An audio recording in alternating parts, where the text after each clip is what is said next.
Tell about what happened when you're 19. A lot of things happened when I was 19. Which one are you referencing?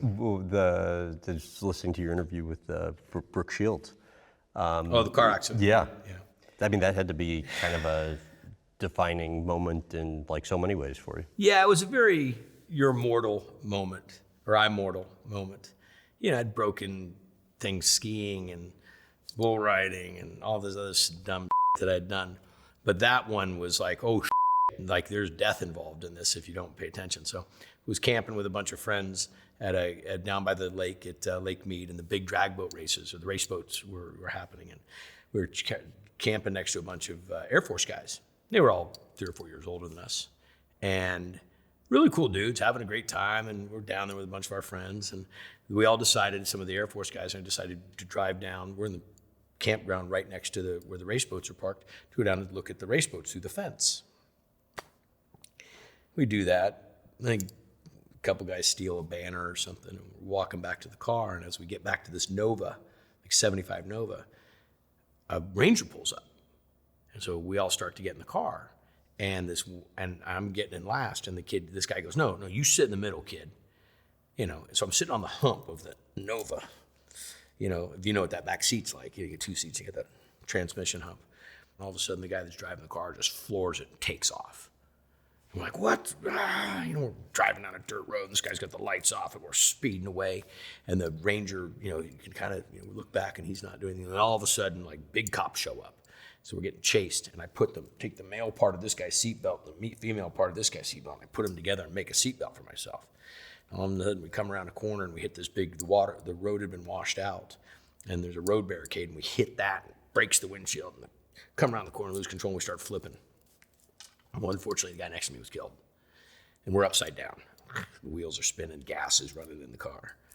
And then it's all kinds of crazy from there. But then they put me in a flight for life and flew me to Las Vegas.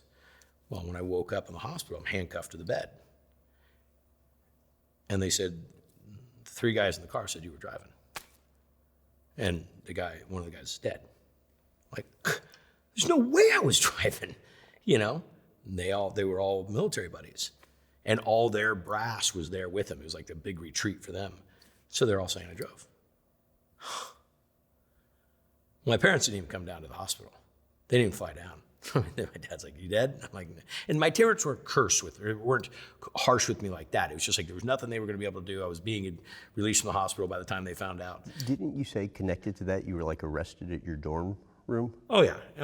Listen, that story is such a story of, because it just kept getting worse, you know. The thing just kept unfolding into this, you know, they were really digging in that I was the one driving, and I wasn't driving. So that was a little embarrassing. So my dad hired an attorney, and on and on and on with this whole thing. And finally, you know, and the cops knew all along that I wasn't driving. Oh, did they? Oh yeah, they totally knew I wasn't driving, but they had to have me on the edge enough to participate of what went on. They brought in a hypnotist, and I mean, they'd ripped the whole floorboard out of the carpet, had all of our shoes, had infrared imprints, or all this different. I mean, they knew. Plus, it was the guy's 3rd DUI. His name was Jagganoff, and they were yelling, "Jag, slow down! Jag, slow down!" That's all I can remember. And then that accident, and then unfortunately, he killed his best friend. So that made me a super anti-drinking and driving. I already was an anti-drinking driver. In our small town, we'd had accidents, and one of the big heroes of our town, this guy named Mike Wells, was killed in an accident. And it was just something that I wasn't ever scared of drinking and driving about the cops. That was never my thing. That was never my thing. I was scared of my dad. And not scared of him getting my ass whooped, scared of letting him down. Looking back now, the lessons learned going through an experience like that's what? Oh, there's a whole masterclass in it. And it's something I try to teach my kids. I try to teach all kids. Don't put your life in the hands of other people.